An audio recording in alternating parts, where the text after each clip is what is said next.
ILACast, o podcast do Instituto Líderes do Amanhã.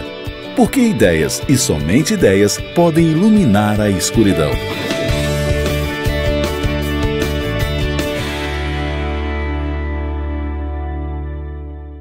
Sejam muito bem-vindos ao ILACast, podcast do Instituto Líderes do Amanhã. O Instituto Líderes do Amanhã ele tem a missão de formar jovens lideranças empresariais no cenário capixaba. E hoje estamos aqui com Roberto Rachevski e Henrique Romano para a gente conversar um pouco mais sobre o objetivismo. Eu sou o Mário Miranda e sou associado alumni do Instituto Líderes do Amanhã. E temos também o Stanger, que está com a gente, que está mediando o podcast junto comigo hoje. Fala moçada, tudo bem? Stanger aqui. Estou servindo como associado alumni no Instituto desde 2018. E aí, para esse papo, acho que vale a pena a gente tocar a bola pro Roberto, que já veio aqui, acho que umas 4 vezes, né, Roberto? Esta é a quarta vez. Quarta vez em Vitória, muita muqueca, muito sol, né? Conta Sim. pra gente onde sua trajetória se encontra aí e por que o objetivismo está tão presente na tua vida, para o pessoal entender por que você está aqui com a gente. Claro, bom, eu sou empresário da área de comércio exterior, né? Sempre trabalhei com varejo também, comércio de um modo geral, e na década de 80, tendo em vista o contexto social, político e econômico no qual eu empreendia, eu percebia que as condições eram totalmente insalubres, né, para o desenvolvimento e o progresso, pelo menos da minha pessoa como empreendedor, né? Então, com alguns amigos, nós criamos um dos primeiros institutos que defendiam o desenvolvimento econômico num ambiente de liberdade, né, que não se tinha naquela época, e nós trouxemos diversos autores para difundir as ideias liberais fundamentadas seja através de filosofias completas, seja através de ideias esparsas. E uma dessas filósofas que mais me encantou foi Ayn Rand e o seu objetivismo, né? E a partir daí eu me tornei praticamente um ativista das ideias liberais, né? Do livre mercado, da livre iniciativa, da propriedade privada e do Estado de Direito. E eu vi no objetivismo o instrumento intelectual adequado para difundir aquilo que eu acreditava, visando, obviamente, um ambiente social muito mais próspero, muito mais livre do que o que a gente tinha naquele momento e do que o que a gente ainda tem. Do que tem hoje. A gente vai voltar já no tema principal e acho que agora Henrique Romano já foi presidente, já foi associado, um entusiasta do Líderes, um entusiasta da liberdade, do objetivismo. Fala pra gente aí um pouquinho da tua trajetória ou onde o Instituto entrou ou onde a liberdade. Como é que foi essa sequência? Beleza. Mário, Stanger, Roberto, grandes amigos aí, vamos bater esse papo hoje sobre objetivismo. Bem, eu costumo dizer que a minha trajetória associada às ideias da liberdade iniciou no mesmo tempo que eu entrei no Instituto. Eu venho de uma família de empresários e a gente, como todo empresário e como todo indivíduo, na verdade, que vive no Brasil, a gente vivencia as agruras aí de um Estado que o tempo inteiro interfere e inevitavelmente tem um contato indesejado com as relações dos indivíduos. E dali, esse aprofundamento dos meus estudos, para ter uma ideia, o primeiro livro que eu li foi Anatomia do Estado, de Rothbard. Foi o primeiro livro do primeiro mês do ciclo de formação do Líderes de 2016. Dali em diante, eu entrei numa espiral de... A gente costuma usar muito em gestão, né, a teoria dos 5 porquês, perguntar a causa raiz. E aí eu acho que todo indivíduo, quando se depara com ideias da liberdade, começa a perguntar por quê. Tem umas respostas mais superficiais, do ponto de vista mesmo de estar mais em contato com a realidade do dia a dia, e à medida que você se aprofunda nessa busca dessa causa raiz, a gente se depara com uma essência filosófica, e que essa essência ela coincide com a essência das perguntas que o ser humano se pergunta desde que ele inventou ou se deu conta de que ele era capaz de pensar, e é exatamente a própria filosofia.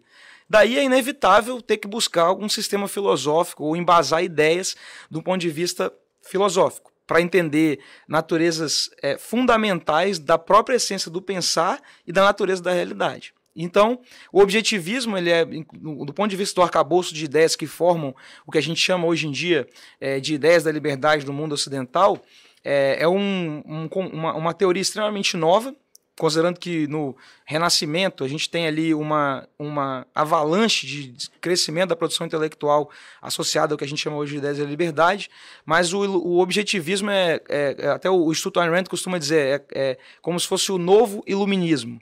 E eu acho que a gente pode até explorar um pouco melhor a ideia do o que seria esse novo iluminismo em contraponto ao que se tem tido hoje em dia como o que o senso comum costuma chamar de novo iluminismo, que não tem nada a ver com o que a Ayn Rand definiu. Então eu sou muito interessado por Ayn Rand e eu acredito que é um bom prisma para observar a realidade, formar uma base de valores importante para decidir sobre como agir e como ter uma boa vida.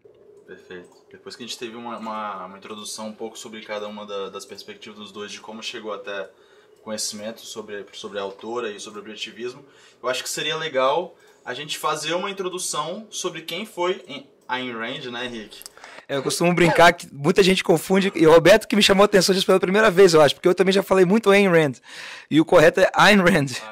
Para quem tá ouvindo, AYNRAND. Fala mais uma vez. Ayn Rand. Isso. É isso aí. Então vale a pena a gente entrar um pouquinho ali sobre quem é essa autora, por que ela chegou nesse caminho, e um pouquinho sobre a filosofia dela, só pra gente fazer uma breve introdução que a gente possa falar. Bom, a Ayn Rand, ela foi, né, uma filósofa, escritora, e eu considero também uma grande heroína, né? Ela nasceu em 1905 em São Petersburgo, na Rússia, e viveu até 1982 nos Estados Unidos, depois que ela emigrou, fugida da Rússia, para os Estados Unidos, para onde foi aos 21 anos de idade. E com todas as limitações que uma pessoa tem, né, de sair da sua terra natal para ir para uma terra distante, sozinha, com uma língua diferente, ela, apesar disso, se desenvolveu lá, foi buscar o seu sonho, o seu propósito, né, que era ser dramaturga, né, roteirista, escritora, e acabou chegando em Nova York, foi a Chicago, passou uns meses com a família e depois, ainda aos 21 anos, se dirigiu para Hollywood, onde ela então achou todas as maneiras possíveis para encontrar o seu próprio destino, né, que ela mesma desenhou, né? E ela, a partir daí, começou a escrever livros que retratavam a sua vida na Rússia, um ambiente coletivista. Já estando nos Estados Unidos, ela passou a descrever sociedades mais baseadas no individualismo, como a americana, e a gente vê isso claramente na literatura, né, que ela nos apresenta.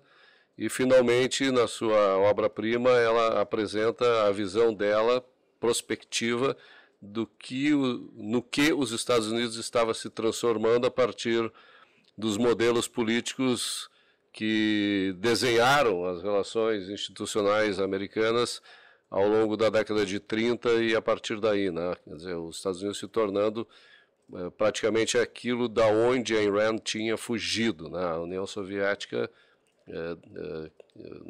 que acabou a Rússia se transformando, né?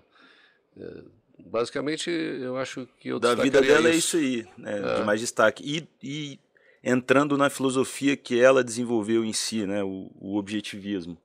Qual introdução a gente pode dar para quem está do outro lado das câmeras ou aí ouvindo com os fones de ouvido? Eu acho que a introdução que se poderia dar, e eu roubo do Henrique essa oportunidade, é dizer que é a filosofia para a gente viver na Terra, né? Para o ser humano viver na Terra.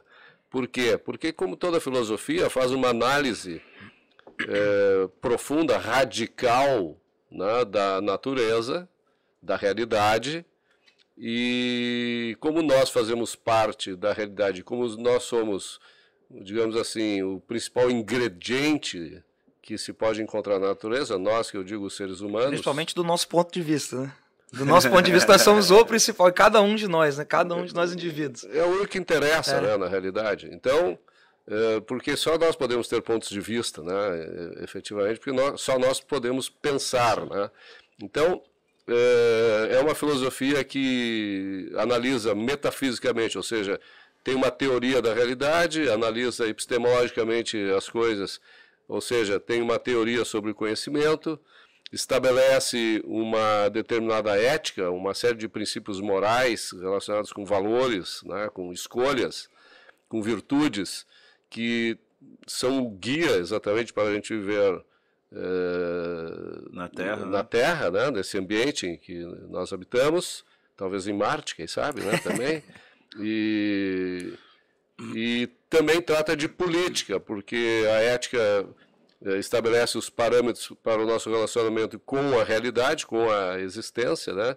E a política estabelece uma teoria científica de como nós devemos nos relacionar com os demais. É, na realidade, a teoria do governo, né? Uhum. E, finalmente, a Ayn Rand, ela dá uma ênfase muito grande ao quinto ramo da filosofia, que é a estética, né?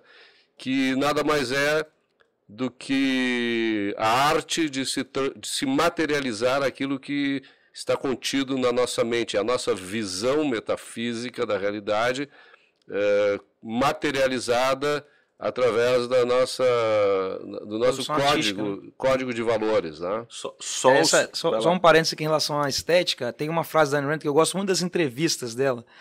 Tem algumas entrevistas famosas que ela deu e ela dizia que, nas palavras dela, o objetivo da arte, no ponto de vista estético do objetivismo, é demonstrar o que o homem pode ser e deve ser. Então isso diz muito sobre os romances. Quando a gente usa essa frase para usar como um prisma dos personagens heróicos, a gente entende que a literatura sendo também um objeto da produção criativa individual de uma abstração, também diz muito sobre como a Ayn Rand enxergava, e é muito importante que ela, nesse campo, ela não determinava uma visão idealista, prática de como deve ser, mas numa visão heróica, romantizada de como deve ser, no ponto de vista estético, né? Então tem até a arte objetivista tem esse objetivo, né? De certa forma, a arte clássica ela evoca um pouco esse lado, né, da valorização do indivíduo como um ser heróico, que é também uma premissa objetivista por essência. Só para completar, eu acho importante a gente ressaltar essa questão do idealismo, né? Eu acho que na arte objetivista, a arte da Ayn Rand, o idealismo está fortemente presente, porém ela não confunde idealismo com utopia, né? Quer dizer, é aquilo que se gostaria que fosse assim e de forma possível. Quer dizer, a gente pode sonhar e realizar aquilo que está manifestado na nossa consciência. Eu acho muito legal esse gancho que vocês puxaram, e até vou deixar uma dica, porque assim, né, outro dia alguém falou assim, qual o maior defeito dela? Aí alguém falou, o tamanho dos livros.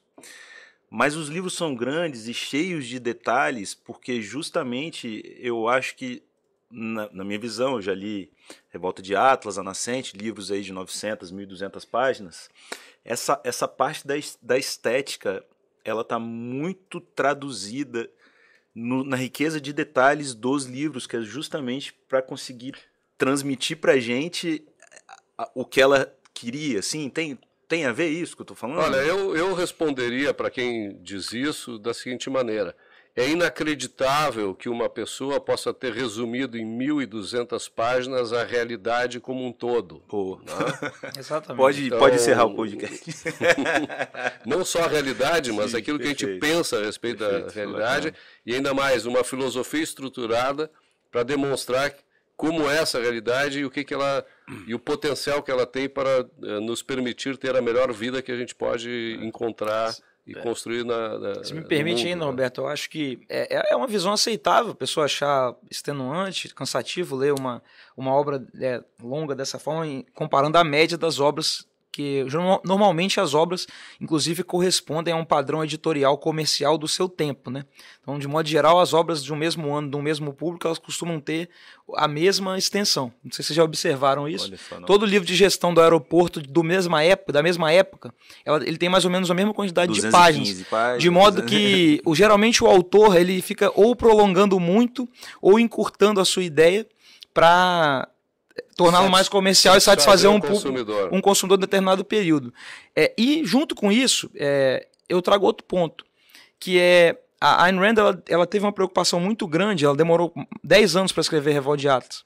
Então, ela escolheu muito bem cada uma daquelas palavras, com intencionalidade, e existe um elemento na aquisição de conhecimento que eu acho que é um campo que ela não aprofundou tanto a sua pesquisa, que é o campo da própria psicologia, da natureza fundamental do mecanismo da razão, que hoje em dia a gente tem aprofundado muito, até porque na época dela a psicologia era uma ciência ainda pouco, vamos chamar de né? muito iniciante. Então, assim, talvez hoje ela... Não só iniciante, mas ela também percorria caminhos equivocados. Perfeito, né? porque usava bases filosóficas também equivocadas. Então, até hoje, a psicologia, diferentes vertentes da psicologia, elas, mesmo que inconscientemente para muitos praticantes da psicologia, elas bebem de fontes equivocadas filosóficas, como, por exemplo, a natureza da realidade, o próprio princípio metafísico, a natureza do conhecimento.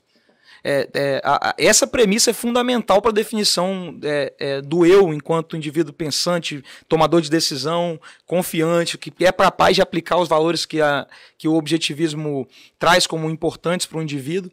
Então, voltando no ponto que eu estava falando sobre a psicologia, o pensamento que a Ayn Rand define por meio da sua obra o próprio processo de leitura, Stanger, é um processo de introspecção e reflexão individual. Boa. Então, até o fato de você sentar calmamente, individualmente, ler aquele texto com aquele nível de repetição, eu entendo como algo positivo.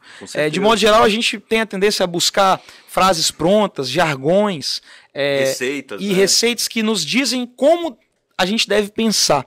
E eu acho que o mais interessante do objetivismo é a gente tentar exercitar onde está a premissa, como a gente aplica ele no caso concreto, o que tem uma premissa anterior a essa, que é fundante dessa próxima. Esse ponto é um axioma, esse ponto é um corolário de um axioma anterior. Então, isso tudo só é possível à medida que a gente realmente para pensar. E isso dá trabalho, gente. Não adianta a gente querer... Senão, bota no YouTube um resuminho de A Revolta de Atlas e aprende a história. Na realidade, existe um... Resumo cast, como é que é? Que faz o resumo, né, hoje em dia. Fala, uma sinopse. Assim, mas o que eu ia dizer é o seguinte, é que essa investigação, né, e as ideias que a Ayn Rand tem a respeito da epistemologia, ou seja, a teoria do conhecimento, como a razão funciona, como é que a gente utiliza a razão exatamente para servir como instrumento, né? O único instrumento, a razão é absoluta, né? Um absoluto, ou seja, é o único instrumento que nós temos para lidar com a realidade e para garantir a nossa sobrevivência. Então, existe um livro chamado Introdução à Epistemologia Objetivista, que já está traduzido, inclusive, em português, que é fundamental para que a gente consiga entender essa relação de Ayn Rand com a psicologia e todas as questões que envolvem a razão humana. Deixa eu falar uma coisa aqui para a gente guiar o papo e mergulhar um nível a mais de complexidade, se é que eu posso chamar assim. Vocês estão falando de corolário, vocês estão falando de axioma, de premissas e tudo mais. O que é o fim, o que é o começo, no sentido seguinte: tem uma cadeia lógica e hierárquica para a gente conseguir entender, assimilar, aceitar, conhecer o objetivismo? Sem dúvida. Como toda filosofia, né?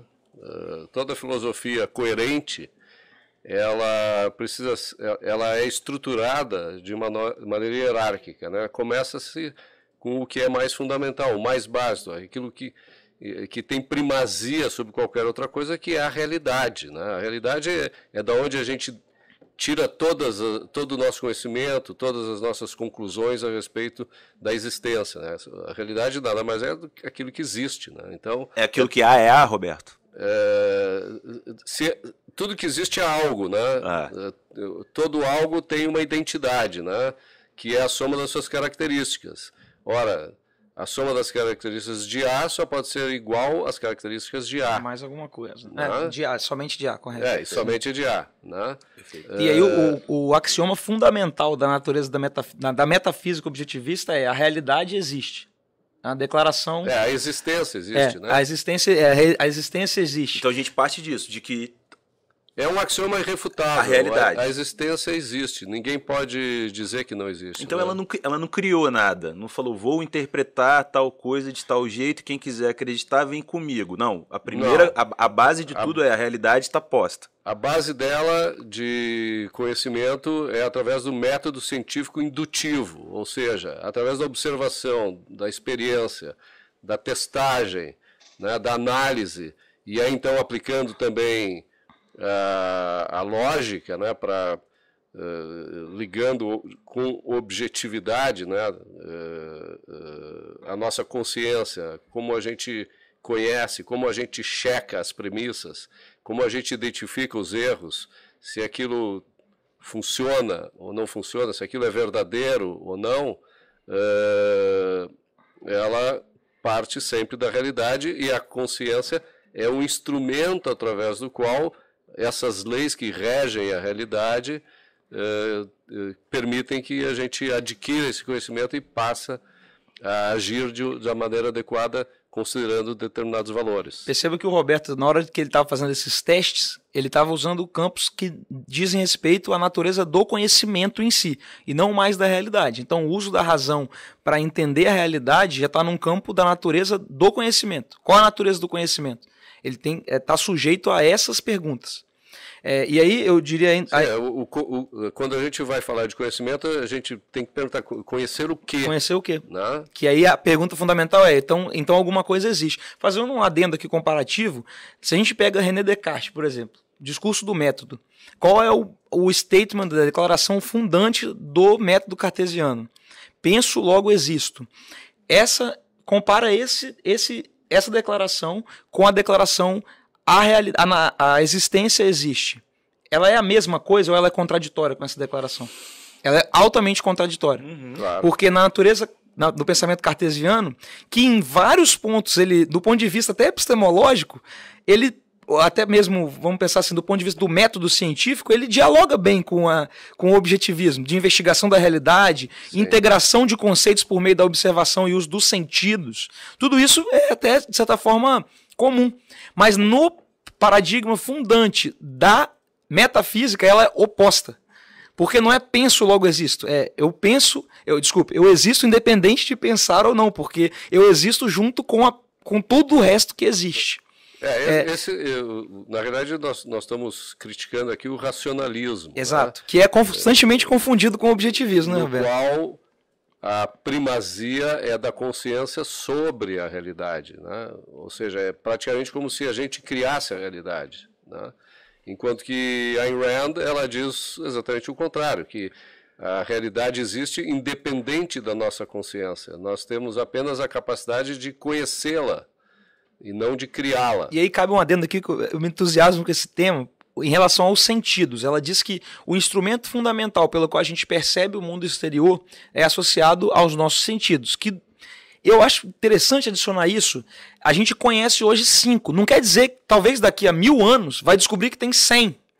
Hoje em dia o que a gente conhece é que tem 5. Então que a gente tem que adquirir o conhecimento e integrar os conceitos a partir dessa observação e do uso desses sentidos para integrar num mecanismo cognitivo, que é o uso da nossa razão, que está sujeito a, inclusive, treino, prática, é passivo de ser melhorado, aprimorado por meio dessas premissas que o Roberto colocou, epistemológicas, uso da lógica, da dialética, da retórica, de outros instrumentos que nos trazem a capacidade de melhorar, nossa capacidade de julgar a realidade, de tomar, definir coisas que nos fazem agir melhor.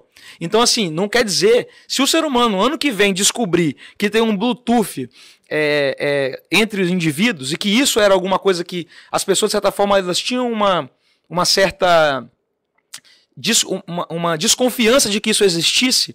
Tipo uma intuição. Uma intuição que... Não estou falando que isso exista, mas eu não estou negando que isso possa ser descoberto pelo ser humano. Do mesmo jeito, a gente não pode falar que, por exemplo, não existe vida em outro planeta, ou que os animais eles não tenham razão, porque pelo menos não o que a gente chama de razão hoje.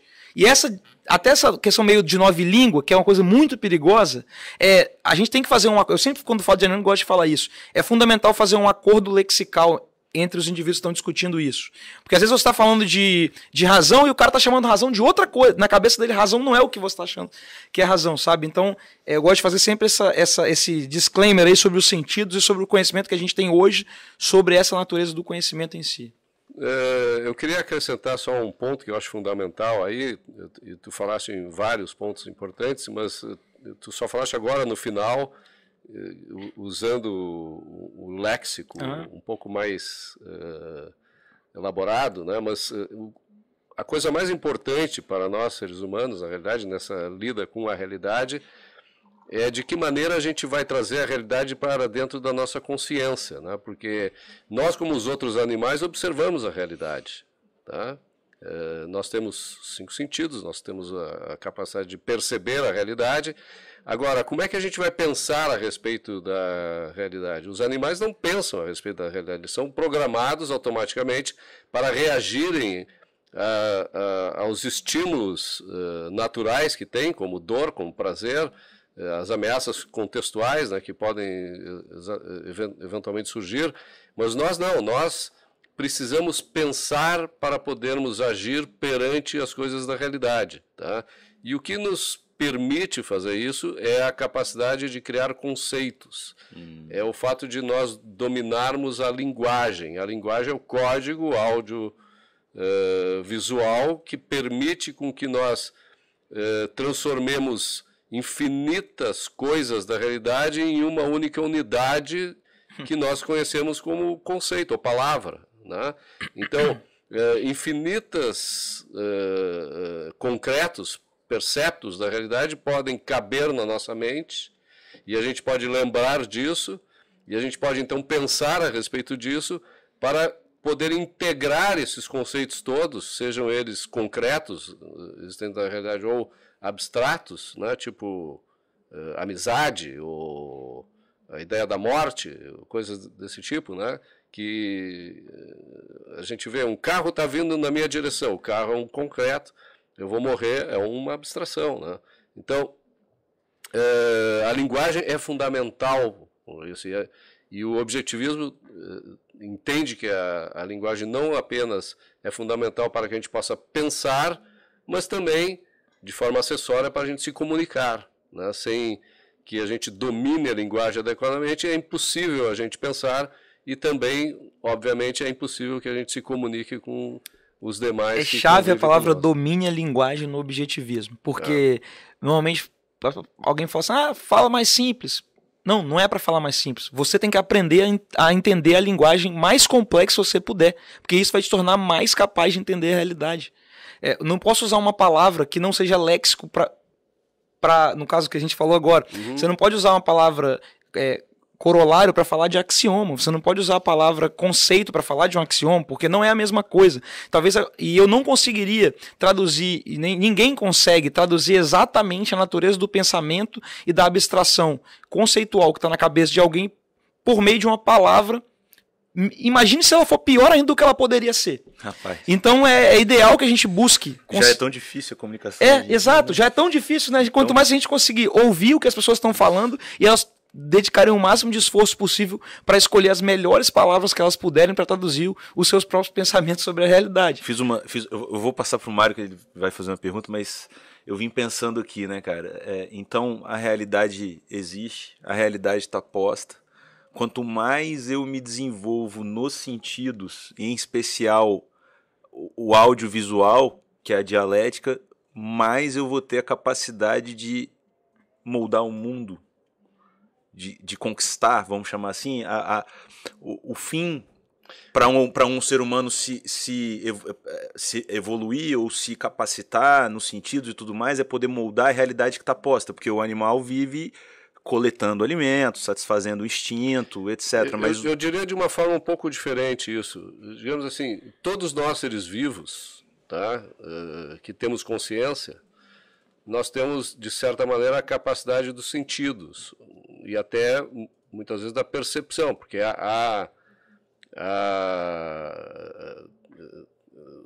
o tato, a visão, o olfato, o paladar e a audição são os sentidos que nós estamos nos referindo. E a grande maioria dos seres vivos com consciência têm essa capacidade, são animais perceptuais, né?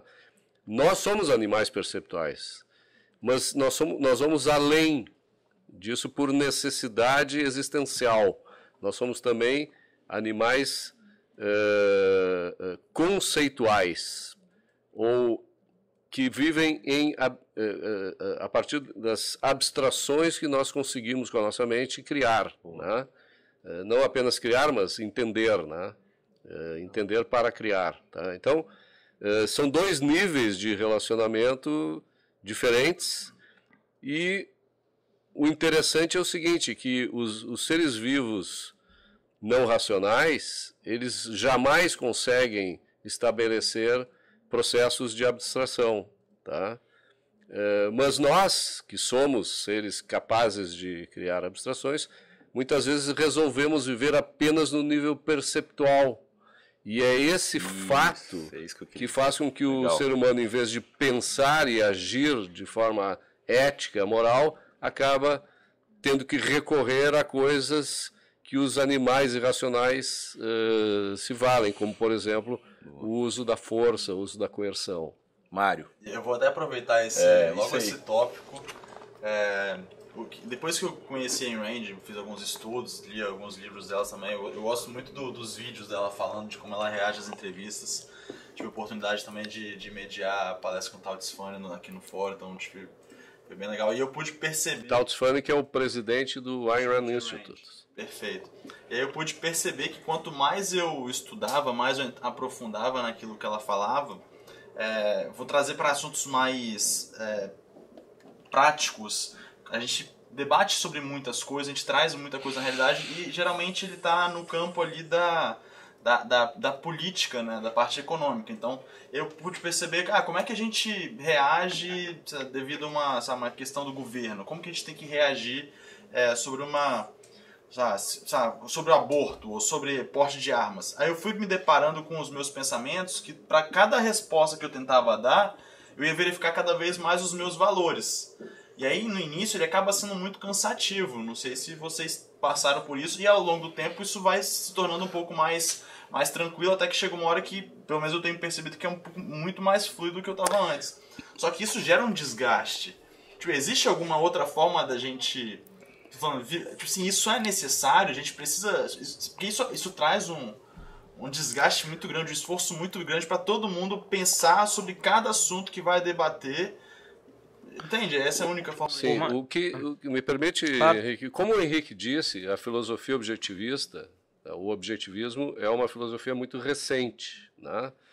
Quer dizer, há um encadeamento de ideias, uma hierarquização de ideias, uma construção científica, né, de teorias a respeito da realidade, do conhecimento, do comportamento humano com a realidade, do comportamento humano em sociedade, da arte e tal. E isso é muito recente. Então, o que acontece? A Ayn Rand dizia o seguinte, que muitas vezes ela se deparava com problemas sérios para ensinar determinadas pessoas, porque a construção epistemológica do conhecimento delas era totalmente deturpado. A programação do subconsciente das pessoas, porque tudo que a gente experimenta no mundo vai para o nosso subconsciente, né? E a gente, então, a partir dali, usufrui do conhecimento, traz para a consciência, analisa, questiona, checa, coloca lógica no meio, verifica com as experiências e tal. Então, é um processo não apenas cansativo, mas doloroso muitas vezes, porque uma das coisas mais difíceis para o ser humano é abrir mão de dogmas que nos foram ensinados, tá? Dogmas esses que muitas vezes a gente não tem até a condição de vencê-los, né? A nossa consciência está programada, o nosso subconsciente está programado para entender aquilo como uma verdade, e a gente não se permite checar essas premissas, né? Então, a pessoa que vive no automático, no que fala, se só vai... É a pessoa que vive no automático, a pessoa que não compreende, vamos dizer assim, que tem preguiça de dar um mergulho radical na formação do seu pensamento. É o que o Henrique falou, é a que pede para falar mais simples ao invés de buscar o que é aquilo que eu não estou entendendo. Mas sem, assim, talvez entrar no mérito de uma crítica a um determinado tipo de comportamento, até porque eu gosto muito de usar essa palavra. A Ayn Rand, ela não dizia, e aí comumente as críticas a Ayn Rand superficiais batem nesse ponto. Você pega uma pessoa que tem uma teoria comportamental da psicologia, hoje em dia muito da economia, mas o homem não é racional. É a mesma crítica que se faz a teoria de Mises. A Ayn Rand não falava que o homem ele é racional a todo tempo. Pelo contrário, ela dizia, por meio da ética objetivista, e aí descendo um degrau aí no campo, depois da epistemologia, o homem deve ser racional. Ele tem a faculdade da razão, e a vida, uma boa vida, é uma vida exercida por meio de escolhas racionais. Isso é um imperativo ético em Ayn Rand. Então, eu conecto isso muito com o conceito da visão de livre-arbítrio da Ayn Rand. Ela tem um conceito oposto ao que ela chama de foco, que ela em inglês é drift, que é como se fosse um devaneio. Um devaneio. Você viver... Drift é meio que... Você viver... É o tal do automático.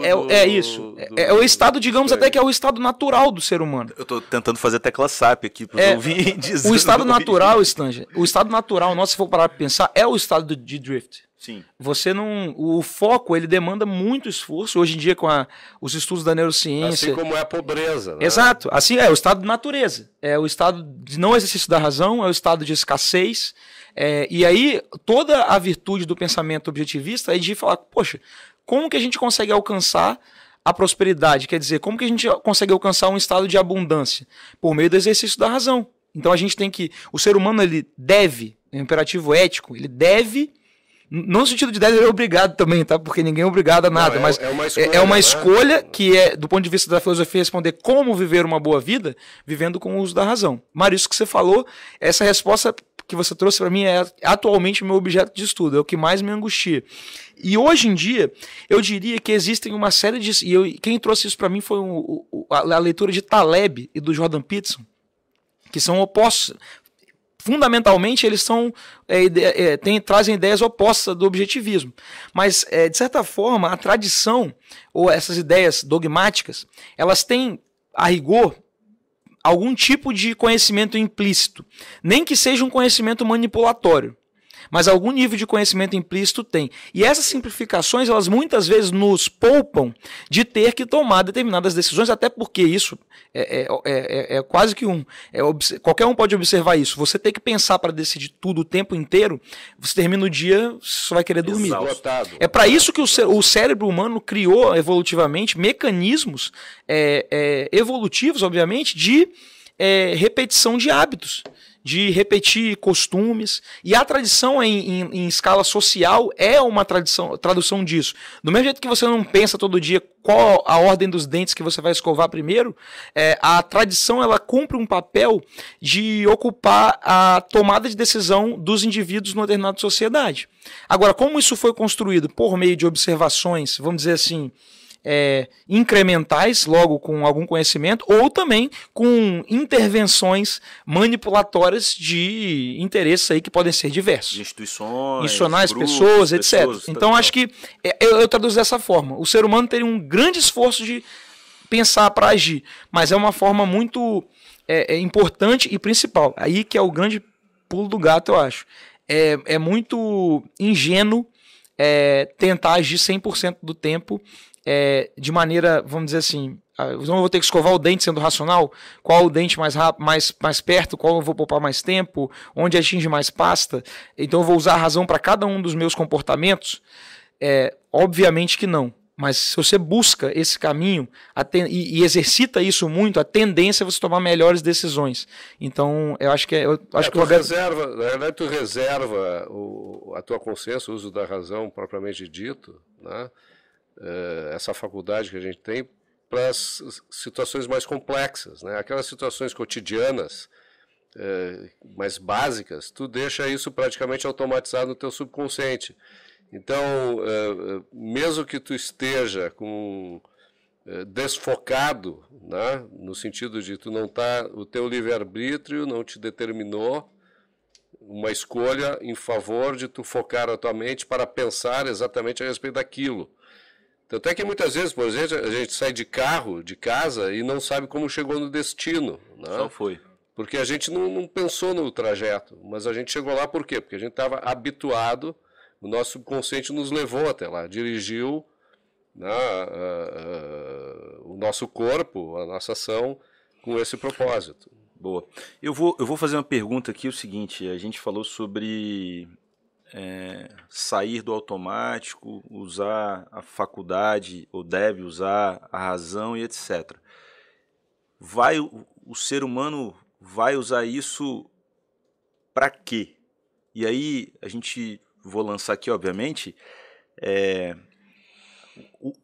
a busca pela felicidade, o autointeresse, isso tudo está conectado com tudo que nós estamos falando aqui do objetivismo de perceber a realidade, nós estamos aqui para ser felizes e tal, realizar através da produção. Então eu tô fazendo a salada aqui que vocês dois vão destrinchar ela agora aqui, separar o que é o quê. Então assim, quando a gente fala de autointeresse e egoísmo racional, que é junto com a faculdade e a opção e o dever de usar a razão, como é que é essa história dentro do objetivismo? É igual a gente vê, eu gosto sempre de falar isso, é igual a gente vê nas novelas, o autointeresse, o egoísmo, eu tenho e não te dou, vou pisar na cabeça desse cara para atingir meu autointeresse. Como é que é essa busca aí desses dois pontos, egoísmo racional e autointeresse? Quem quiser começar. Bem, eu acho que sua primeira pergunta, a resposta diretamente seria: o homem deve buscar isso para buscar a própria felicidade. E aí, nesse aspecto, a felicidade é o estado de bem-estar, é o estado de existência que é praticamente axiomático, né, Roberto? É o estado no qual a pessoa encontra uma estabilidade emocional de realização perante os seus propósitos, perante os desafios da existência, que faz com que ela seja feliz, quer dizer, com que ela olhe para si e veja no seu eu, né, o máximo que a sua consciência pode, perante a realidade, alcançar para satisfazer todos os seus desejos, as suas vontades, de forma racional. Isso é importante, né? Quer dizer, não é por capricho, não é por qualquer fator emocional impensado, desconectado da realidade, desconectado do ser. Né? Depende de alguém, essa busca? Do próprio ser, do próprio indivíduo, né? Interagindo com a realidade da qual os outros indivíduos também fazem parte. Então, um sistema de busca de felicidade, tá?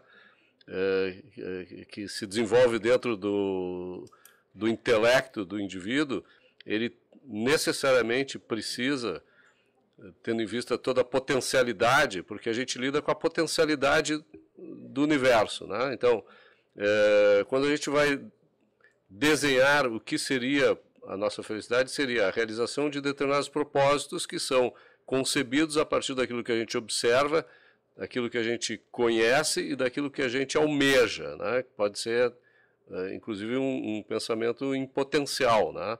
Então, muitas vezes para conseguir isso, e é por isso que a gente vive em sociedade, inclusive, a gente precisa cooperar com os demais, porque a gente não é onisciente, não é onipotente, não é onipresente, né? Então, a cooperação permite com que a gente alcance coisas que sozinho a gente não alcançaria. Vão ter as trocas voluntárias. E a gente também, além da cooperação, vai, que não deixa de ser uma cooperação, né? Vai trocar valores que nos são interessantes, mas que a gente, por algum motivo qualquer, não tem interesse de desenvolvê-los por si, vai trocar com valores, aqueles valores que a gente desenvolve com as pessoas que têm a produção, a criação dos valores que nos interessam, né? Legal. E tu vê que eu estou falando aqui, falei várias vezes em produção, em criação, e isso é fundamental com relação à existência humana, né? Porque o homem nasce, né? E tudo que ele precisa para poder existir no mundo, ele precisa produzir, ele precisa criar e produzir, tá? São os valores que farão com que ele possa manter a sua vida e mais, para que ele possa florescer perante a vida, né? Desenvolvendo capacidades, habilidades, talentos, conhecimento suficiente para que ele alcance os seus objetivos. Então, ao ser humano não é dado nada pronto. Tudo que a natureza oferece é potencial. O homem tem que pensar, observar, pensar e agir de acordo com o seu julgamento perante essas coisas, perante seus desejos, para realizar e concretizar aquilo que vai fazer com que os seus propósitos sejam realizados. E o egoísmo? Eu estava refletindo aqui, Fala aí pra gente. até escrevi aqui no papelzinho, né? O egoísmo, por definição, esse sufixo aí, ismo, em algumas palavras ele traz uma conotação geralmente pejorativa, né? Ayn Rand tentou colocar racional depois para fazer um contraponto ao egoísmo tóxico, egoísmo irracional, vamos dizer assim. De modo geral, eu acho que ela estava se referindo ao individualismo. De novo, a gente entra naquele ponto do léxico. A escolha das palavras que traduzem um conceito abstrato e que é, por essência, conceitual, que só está absolutamente da forma como ela quis expressar na cabeça dela própria. Mas o grande contraponto que ela quis fazer com o tema egoísmo racional é ao altruísmo, na forma pura e simples que ele é representado pela palavra altruísmo, que eu já vou explicar, e ao coletivismo, ou ao tribalismo. Todas elas são formas de desprestígio do indivíduo em detrimento de outros. E aí tem uma crítica rasa muito comum, que é assim, mas o ser humano ele não é cooperativo por natureza, igual os animais, que ninguém faz nada sozinho. O macaquinho vai caçar em grupo, e aí ele volta, e um dá comida para o outro, o ser humano também, o ser humano... Desde bebê, se ele vê alguém triste, ele vai lá e tenta ajudar. Já vi vários experimentos que tentam contrapor vamos dizer, a ética individualista, né, com esse tipo de afirmação. Não foi esse campo, não me parece ter sido esse campo que a Ayn Rand estava criticando. Até porque a cooperação é a essência do modelo capitalista. A não violência é a essência do modelo capitalista. A cooperação por meio da produção e da troca, seja ela de bens já produzidos ou da troca de favores e cortesias, por essência, é um fundamento indissociável do aspecto, a própria noção do crédito. Seja ele um crédito monetário ou um crédito fiduciário. Que é como a gente vive, né, todos os dias. Ninguém trabalha com checks and balances contábeis com a sua própria família, mas a gente vive o tempo inteiro criando mecanismos para fazer boas escolhas, prover prover conforto para as pessoas que nos agradam, e elas também fazem o mesmo para nós. Esse sistema de cooperação é muito poderoso. A grande crítica da Ayn Rand, que ela deu esse nome de egoísmo racional, é a importância da primazia do indivíduo em detrimento de uma, e isso está muito bem traduzido na Nascente, em detrimento à submissão do indivíduo a comportamentos tribais, comportamentos coletivistas definidos a prioristicamente. Essa é a grande crítica, que é aprisionador, indefinidamente, que tem muito a ver com o contexto histórico da Ayn Rand. Então ela vivenciou muito como que esse tribalismo racionalista, que era o comunismo soviético, é um grande equívoco. Então ela quis deixar isso muito claro. E assim, se me permite, longe de querer reescrever essa história, mas de fato, politicamente, do ponto de vista de comunicação, não acho que é a melhor palavra, mas de certa forma também ela é impactante, então ela cumpre um papel, porque ela assusta e ela atrai interesse. Eu vou um pouco além, Henrique, no que se refere à questão do egoísmo racional. Porque ela não redefiniu o egoísmo propriamente, ela não quis transformar o egoísmo completando ele com a palavra racional, né? Na realidade, a importância do egoísmo para ela é que ela, e para nós, é que ela transformou o egoísmo em uma virtude, né? Enquanto que para todo mundo o egoísmo é um vício, ela disse não, egoísmo é uma virtude. Por que é uma virtude? Porque egoísmo trata do autointeresse, ou seja, o ser cuidando do próprio ser, como uma necessidade existencial, né? Se eu não cuidar de mim, quem cuidará? Se eu preciso cuidar de alguém e não cuidar de mim, quem cuidará de mim e do outro, né? Através de um processo de escolha. tá? Escolha baseado em padrões de valor, tá? Então, o egoísmo, que é uma ética, né, que está extremamente correlacionada com a ética do individualismo. O que é a ética do individualismo? É que cada um de nós, cada indivíduo, é um fim em si mesmo. Então, tudo que eu faço, em primeiro lugar e necessariamente, eu tenho que colocar a mim como o objeto mais importante. Quer dizer, eu sou, ao mesmo tempo, o sujeito e o beneficiário, né? Então, tudo que eu for criar e manter de valor tem que ter como propósito satisfazer as minhas necessidades, os meus interesses. E a partir daí, então, se eu quiser cooperar, se eu quiser trocar com alguém aquilo que, para o meu próprio benefício com os outros, eu vou fazê-lo. E é assim que a sociedade acaba prosperando, cada um buscando o seu autointeresse, né? Criando e mantendo os valores que são importantes para si, e quando a gente almeja, busca coisas que a gente não tem ou não criou, a gente então oferece aquilo que para os outros também é interessante, e nessa troca todo mundo ganha, né? O tal do jogo ganha-ganha que acontece normalmente nas economias livres, né? O que as pessoas confundem um pouco com relação ao egoísmo tem inculcado muito na sua mente a questão das trocas. Né? Não, eu digo assim, a questão das trocas como o jogo jogo de soma zero. Soma né? zero, boa. Quer dizer, se eu ganhei é porque alguém perdeu. Então, ora... Só existe rico porque tem muito pobre. Quando a gente convence as pessoas, tá, de que o jogo é de soma zero e alguém ganhou, logo alguém perdeu, necessariamente tu tenta inculcar na mente do ganhador uma culpa. Não, se eu ganhei e ele perdeu e eu ganhei porque o jogo é de soma zero, então eu vou me sentir culpado de tê-lo feito abrir mão das suas coisas, de perder alguma coisa, sem que houvesse uma criação mútua de valor para benefício de todos os envolvidos. Né? E isso a gente sabe que é falso na economia, a não ser que numa economia livre. Né? A única condição para que o jogo econômico seja de soma zero é quando há coerção envolvida. Né? Eu tiro de ti, não te dou nada em troca. Né? Então, aí sim a culpa deve estar presente por mérito, por justiça. Vai lá. A gente vai estar seguindo pro final, a gente vai só levantar mais algumas duas perguntinhas, uma para cada. Tá bom. E a gente tentar ser um pouco mais breve nessas respostas. Ayn Rand, né? Até o final do episódio a gente fala certo.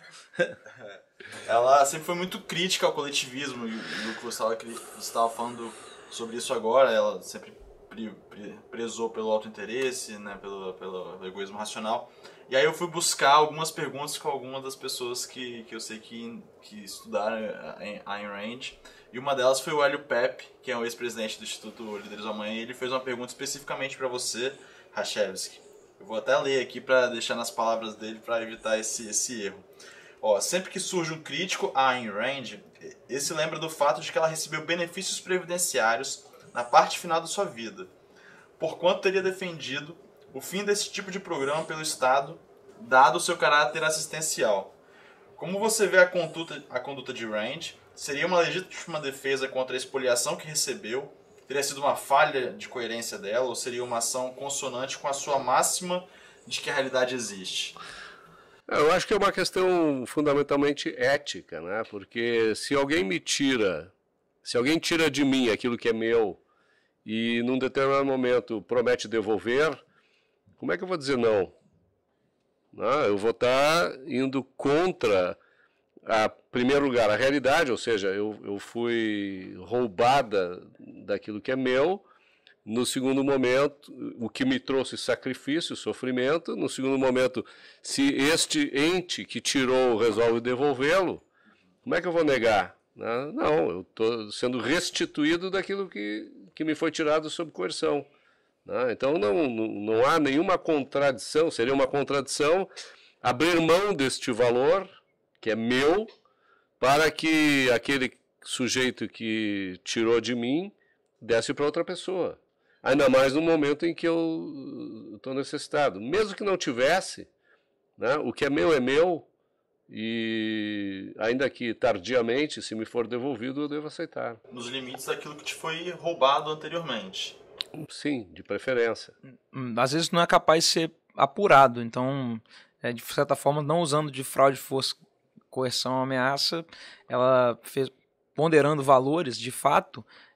As regras não foram criadas por exatamente. ela, né? E aí a natureza da realidade é muito clara, né? Além do mais, tu não pode dimensionar o custo da subtração de capital que te foi imposta, né? Quer dizer, quanto... É o custo de oportunidade, né? Do que não foi gerado porque você foi tomado antes. Isso. Como se fosse os juros que você não ganhou. É uma indenização acessória. Forte essa daí. Deu a deixa para outro podcast que minha cabeça já foi embolando aqui, enfim.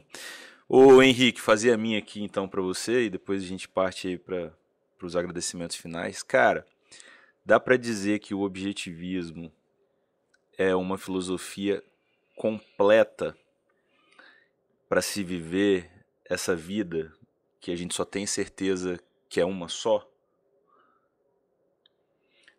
Dando uma resposta bem sincera, Stanger, eu acho que só é possível isso com o exercício individual do pensamento, da razão. Não acho que vai ser lendo um livro que você vai descobrir um caminho que vai trazer felicidade. Sem dúvida, é uma filosofia completa do ponto de vista de trazer uma hierarquia de construção filosófica robusta, que permite trazer as boas perguntas com boas respostas, a partir das quais você vai construir a tomada de decisão individual. É bem possível que alguém que conhece o objetivismo de ponta a ponta e saberia explicar melhor do que o Roberto aqui, pode ter uma vida miserável, do ponto de vista não financeiro, mas uma vida triste. Uhum. E ao mesmo tempo alguém que não conhece nada de objetivismo tem uma vida boa e consiga viver uma boa vida. A sua resposta, objetivamente, sim, o sistema é completo. O grande desafio é exatamente o exercício da razão e a integração dos conceitos para colher os frutos disso. Eu acho que quando eu gosto sempre de falar isso, eu acho muito temerário, até muito simplista, a pessoa pegar um ponto de comportamento da autora e usar aquilo como um demérito da filosofia em si, porque isso é uma falácia das mais básicas. Não que seja uma falácia o ponto anterior, tá? Mas assim, porque a Ayn Rand ela fez isso ou aquilo, ela falou que não era para usar camisa azul e aqui a foto dela com a camisa azul. Não é assim que invalida uma teoria. Qual é a premissa dela que está errada? Porque ela, antes de mais nada, ela pensou, inclusive o Yaron Brook, que era presidente do Instituto Ayn Rand, uma vez me falou que algumas pessoas que tiveram muito contato com ela ainda em vida, que ele tem contato por ser, hoje em dia, doadores do Instituto, ela dizia que ela começou a pensar essas ideias desde que ela se dá conta da sua própria existência, em torno de 2, 3 anos de idade. Então, assim, ela, antes de mais nada, ela era criadora e também a própria... A própria crítica da... Não crítica. Ela era praticante. Ela era praticante disso. E então ela estava sujeita... porque o que a Ayn Rand achava do sistema previdenciário? O que a Ayn Rand achava do sistema educacional americano de 1962, quando ela deu aquela entrevista? A gente precisa separar um pouco, é muito simplista. Pô, a gente sabe como... Imagina você pegar todos os recortes da sua vida, da sua fala e falar, olha como é que ela é contraditória. Mas antes dela ser uma filósofa que construiu um sistema, ela era um ser humano praticante, que estava buscando aquela teoria, sabe? Aquele exercício daquela teoria. Então, acho que é importante separar isso e construir o aprimoramento que é inerente a própria filosofia de Ayn Rand é um resgate da filosofia de Aristóteles. Ela mesmo ela não fala que ela tirou do zero. Ela bebeu de fontes de diversos autores, diversos pensadores na verdade, ao longo do tempo. Ela aprimorou o pensamento de Aristóteles e reformou o pensamento de Aristóteles em alguns aspectos. Né? E você, Roberto? O que você acha da minha pergunta, então, já que eu vi que você chegou perto do microfone? Eu acho que o que é fundamental no caso do objetivismo, isso serviu para mim, fundamentalmente, o objetivismo me instigou a revisar as minhas premissas, tá? Então, eu não adquiri conhecimento e não estabeleci a minha ética baseado na leitura de Ayn Rand, mas sim através de um questionamento próprio a respeito da minha visão de mundo, né?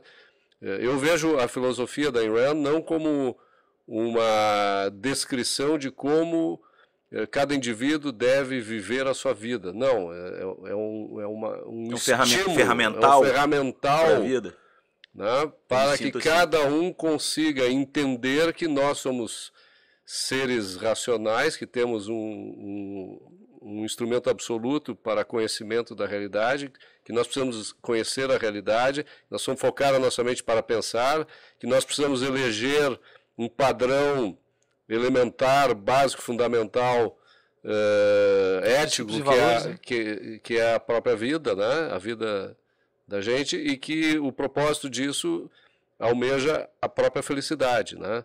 E que no convívio com os demais a gente tem que respeitar esse mesmo comportamento, vamos dizer assim. E o que liga a nossa ética, né, ao comportamento em sociedade é o que nós chamamos de direitos individuais, né? Quer dizer, eu tenho direito à minha vida, ou seja, eu tenho que ser livre para mantê-la, para aprimorá-la. Eu tenho que ser livre, eu tenho que ter direito à liberdade para poder agir de acordo com o meu próprio julgamento. Eu tenho que ser livre para criar e manter os frutos da minha atividade intelectual e física, ou seja, eu tenho direito à propriedade, e eu tenho, mais do que tudo, o direito de dispor disso para realizar os meus propósitos e alcançar a minha felicidade. Isso tudo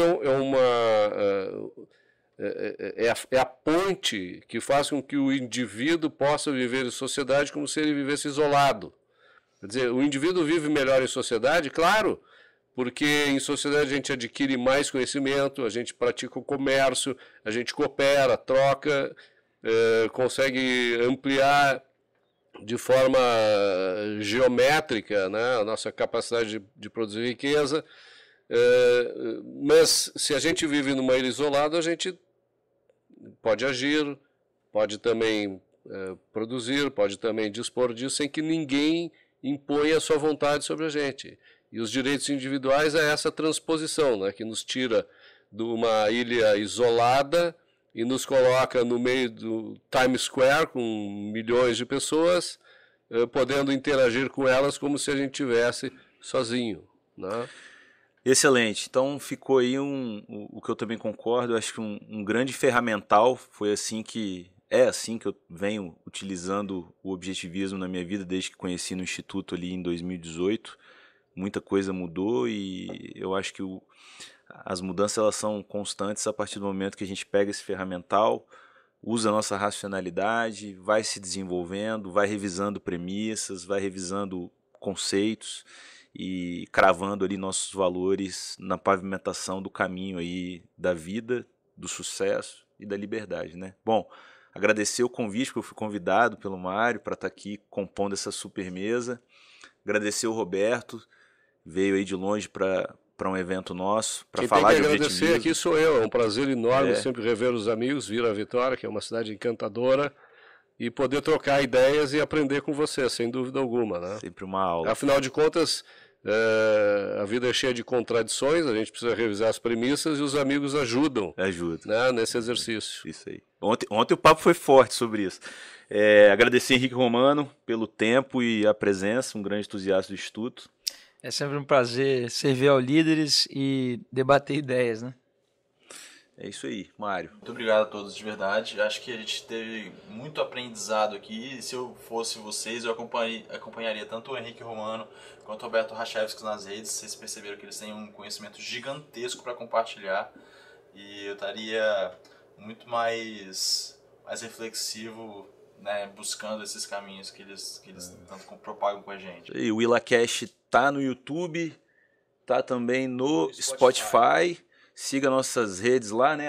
@Líderes do Amanhã. E lembrando que somente as ideias podem iluminar a escuridão. Um abraço, moçada. Até o próximo. IlaCast, o podcast do Instituto Líderes do Amanhã. Porque ideias e somente ideias podem iluminar a escuridão.